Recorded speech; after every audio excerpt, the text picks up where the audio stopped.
In this video, we're going to summarize what we talked about in the previous videos regarding pH and pKa.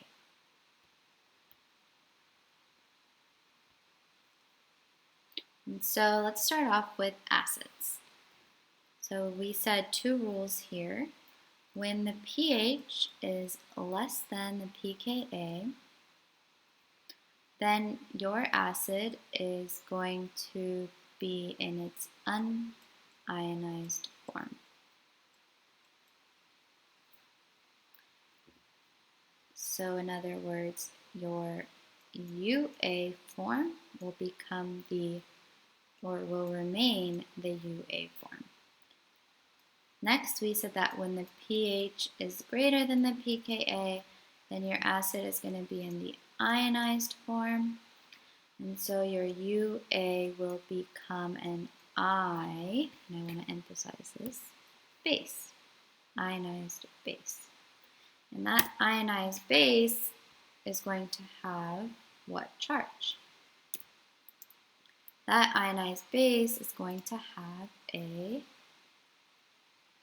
negative charge. What is the charge of this unionized acid? Neutral. Okay, so this ionized base is going to have that negative charge. So therefore, I can either have a neutral charge or a negative charge.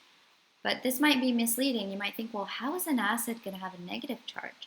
Well, remember, it's the UA form that has no charge, and it's the IB form, the ionized base form, that has a negative charge. All right. And then let's look at bases. So for bases, we can say the opposite. When the pH is greater than pKa, we're putting a base in a basic. When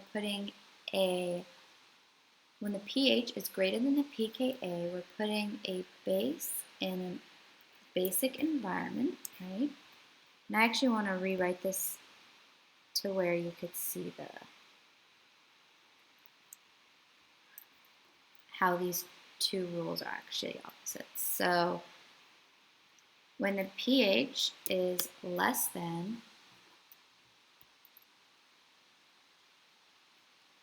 the pKa, we're putting a base in an acidic environment, and so we're going to have the ionized form.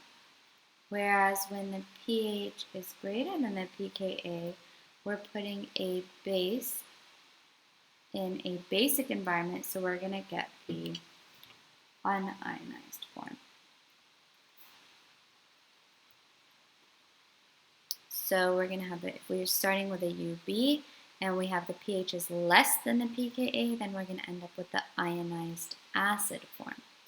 But when we put the UB in a basic environment where the pH is greater than the pKa, then we're going to continue to have the UB form. When the unionized base becomes ionized and it gains that proton, it's going to have a positive charge. Whereas when the unionized base remains unionized, it's going to continue to have a neutral charge. So that's why in the last video I said, well, you could think of a base as having two options. Either positive when it's in its ionized acid form, or negative or neutral, when it's in its unionized base form. So you might think like, wait, a base, it's positive, how? Well, I meant looking at the overall picture, right? The base, like, for example, this is a base. This is the UB form. It's neutral. When it gains a proton, when it reacts with an acid, well, that's the IA form. So it's positive. So the UB form is neutral. The IA form is positive. So that's what I meant by that little summary in the last video.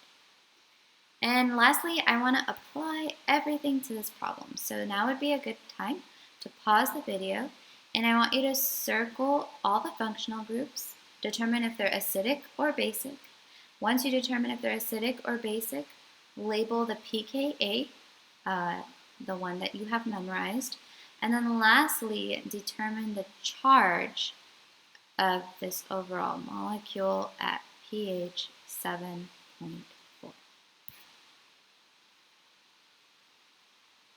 All right, so let's go over this. This is a carboxylic acid. It is an acidic functional group, and its pKa is going to be 1 to 5.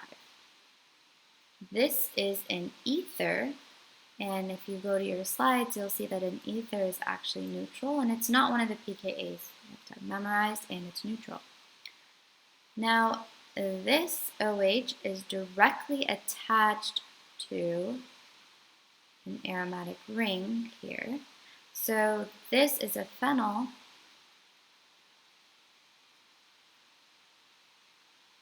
We know the pKa of a phenyl is 8 to 10.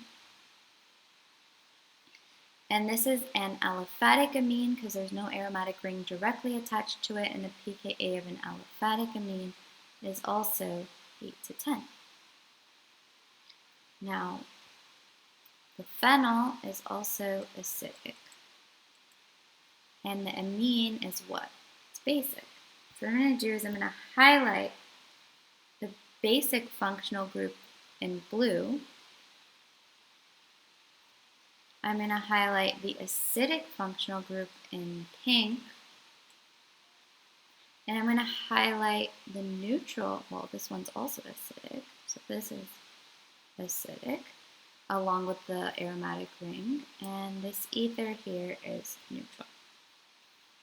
So, I actually don't care about this neutral part, so I'm just going to get rid of it because it's not relevant to answer the question. So it's almost like it doesn't exist. Okay, now let's start with my acids. Acidic. I have that carboxylic acid with a pKa of 1 to 5.